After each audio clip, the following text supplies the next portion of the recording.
কি হয়েছে দেখি।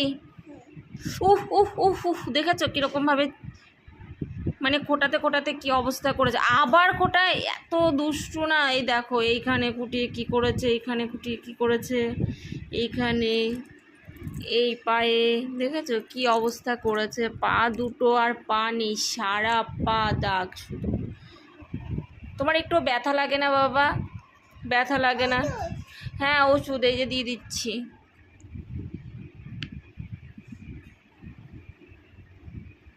আমি যতই ওষুধ দিয়ে দিই না কেন তবু সেই একটু চুলকাবে আর এরকমভাবে রক্ত বের করে ফেলবে। এই জন্য শুকাতেই চায় না, মানে অনেকটা টাইম লাগছে। এই যদি চুপচাপ রেখে দেয় তাহলে কিন্তু শুকিয়ে যায়। একটু মানে বাচ্চা মানুষ একটু কোথাও একটু দেখা গেলো ঘুরতে গেল, তখন মশা কামড়ে দেয় আর ওই জায়গাটার থেকে এই অবস্থা হয়ে যায়। আমি যতই সুথল দিয়ে দিই না কেন তবুও একটু চুলকালেই নখ দিয়ে ওরকম ফোটাবে, ফুটিয়ে ফুটিয়ে এই পরিস্থিতি।